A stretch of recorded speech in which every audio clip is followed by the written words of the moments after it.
Dear students, welcome to my YouTube channel. Dear students, MD CAT series का चौथा topic है liquids. और liquids में हम जो टॉपिक्स पढ़ेंगे वो इंटरमॉलिक्यूलर फोर्सेस में हाइड्रोजन बॉन्डिंग है, और फिर एवेपोरेशन, वेपर प्रेशर और बॉइलिंग पॉइंट है। ये टॉपिक है हमारे MD कैट के सिलेबस में। तो हाइड्रोजन बॉन्डिंग देखेंगे, हाइड्रोजन बॉन्डिंग क्या होती है, और फिर हाइड्रोजन बॉन्डिंग कंडीशंस कौन सी हैं, यानी कब कब हाइड्रोजन बॉन्डिंग होती है। पार्टिकुलरली हम देखेंगे क्लोरीन कब हाइड्रोजन बॉन्ड बनाता है, और फिर हाइड्रोजन की टाइप्स कौन कौन सी हैं। तो सबसे पहले तो नाम से ही पता चल जाता है, हाइड्रोजन बॉन्डिंग के लिए हाइड्रोजन का होना जरूरी है। और हाइड्रोजन भी ऐसा होना चाहिए जो इलेक्ट्रोनेगेटिव एटम के साथ अटैच हो। यानी एक कंडीशन है कि हाइड्रोजन हो, दूसरी कंडीशन है कि उसका किसी इलेक्ट्रोनेगेटिव एटम के साथ अटैच होना जरूरी है, अदरवाइज हाइड्रोजन बॉन्ड नहीं बनेगा। यानी इलेक्ट्रोनेगेटिव एटम से मुराद है कि हाइड्रोजन पर अच्छा खासा पॉजिटिव चार्ज क्रिएट हो जाना चाहिए, इलेक्ट्रॉन डेफिशिएंसी हो जानी चाहिए। तो एक तो हाइड्रोजन होना चाहिए, इलेक्ट्रोनेगेटिव एटम से अटैच होना चाहिए, ये एक मॉलिक्यूल की बात है।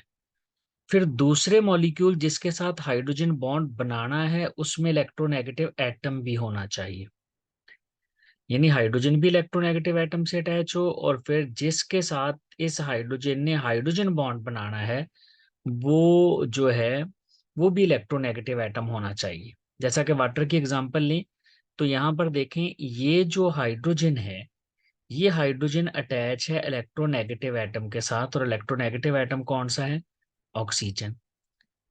अब हाइड्रोजन किसी भी इलेक्ट्रोनेगेटिव एटम के साथ कवलेंट बॉन्ड बना रहा हो, जैसे इसमें कवलेंट बॉन्ड बना हुआ है ये वाला, फिर ये किसी दूसरे इलेक्ट्रो मॉलिक्यूल के इलेक्ट्रोनेगेटिव एटम के साथ हाइड्रोजन बॉन्ड बना सकता है।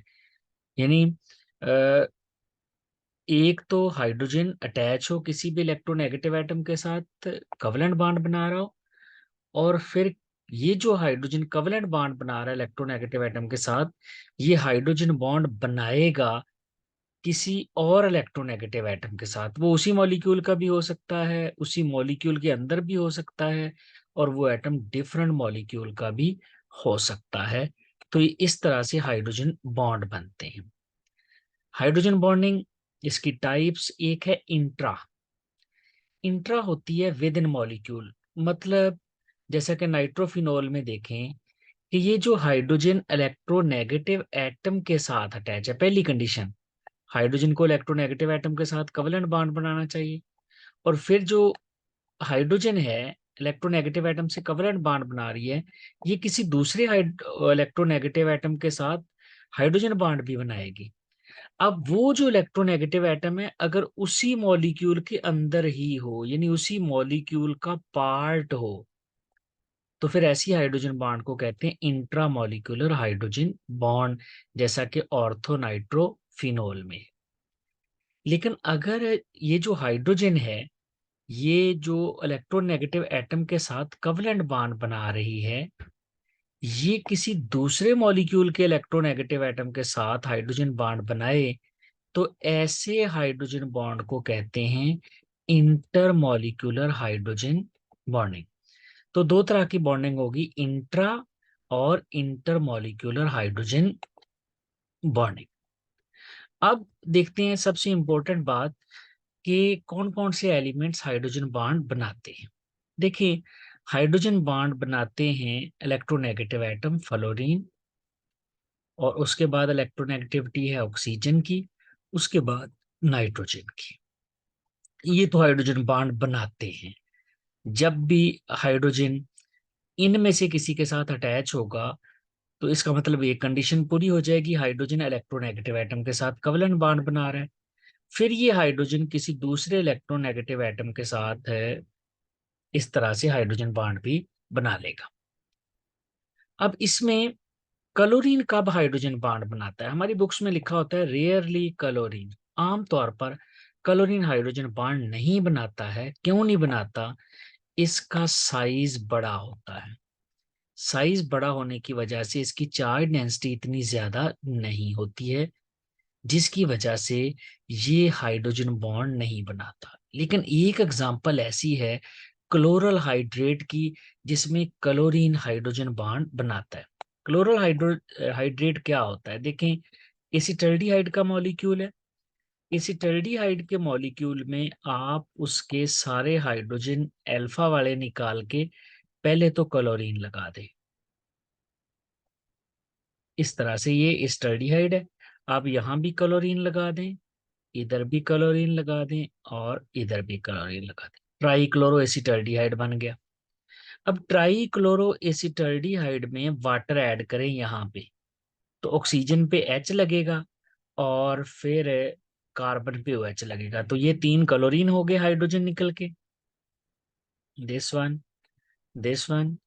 और जब हम इसमें वाटर ऐड करेंगे तो ये जो O डबल बॉन्ड O था ये भी OH में कन्वर्ट हो जाएगा, और वाटर का OH जो है वो कार्बन के साथ अटैच हो जाएगा इस तरह से। तो यहाँ पर ये एसिटाल्डिहाइड का हाइड्रोजन है।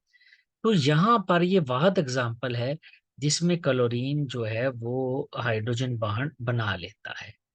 क्लोरोहाइड्रेट में ये डायोल्स की वजह से यहाँ पर डायोल बन गया, और ये डायोल चूंकि स्टेबल नहीं होता, एक कार्बन पे 2 H, तो मॉलिक्यूल स्टेबिलिटी गेन करने के लिए क्लोरीन के साथ हाइड्रोजन बॉन्ड बना लेता है। तो ये एक ही एग्जांपल है क्लोरल हाइड्रेट की। यहाँ पर ये जो डायोल बनता है, ये जो OH बनते हैं, क्योंकि एक ही कार्बन पे हैं, ये जेमिनल डायोल होते हैं जो कि स्टेबल नहीं होते। तो जेमिनल डायोल स्टेबिलिटी गेन करने के लिए अल्फा कार्बन के क्लोरीन के साथ हाइड्रोजन बॉन्ड बना लेते हैं। तो क्लोरीन की यही एग्जांपल मिलती है जहां पर हाइड्रोजन बॉन्डिंग होती है। फाइनली एक क्वेश्चन देख लेते हैं, which element rarely forms hydrogen bond, कौन है जो रेयरली बनाता है। बहुत दफा लिखा होता है जो बनाता ही नहीं, लेकिन इसकी एक एग्जांपल मिल जाती है लिटरेचर में क्लोरल हाइड्रेट की, क्लोरीन की। तो फ्लोरीन ऑक्सीजन है और हमारे पास नाइट्रोजन है, और फाइनली हमारे पास क्लोरीन है। तो कौन सा एलिमेंट है जो रेयरली बनाता है हाइड्रोजन बॉन्ड, वो ये वाला हमारे पास जो है ये क्लोरीन है। अपने बिगर साइज की वजह से ये रेयरली हाइड्रोजन बॉन्ड बनाता है। बाकी फ्लोरीन ऑक्सीजन नाइट्रोजन ये तीनों हाइड्रोजन बॉन्ड बना लेते हैं, साइज स्मॉल और इलेक्ट्रोनेगेटिविटी ज्यादा होने की वजह से। ये था डियर स्टूडेंट्स हाइड्रोजन बॉन्डिंग का introduction. Thank you very much.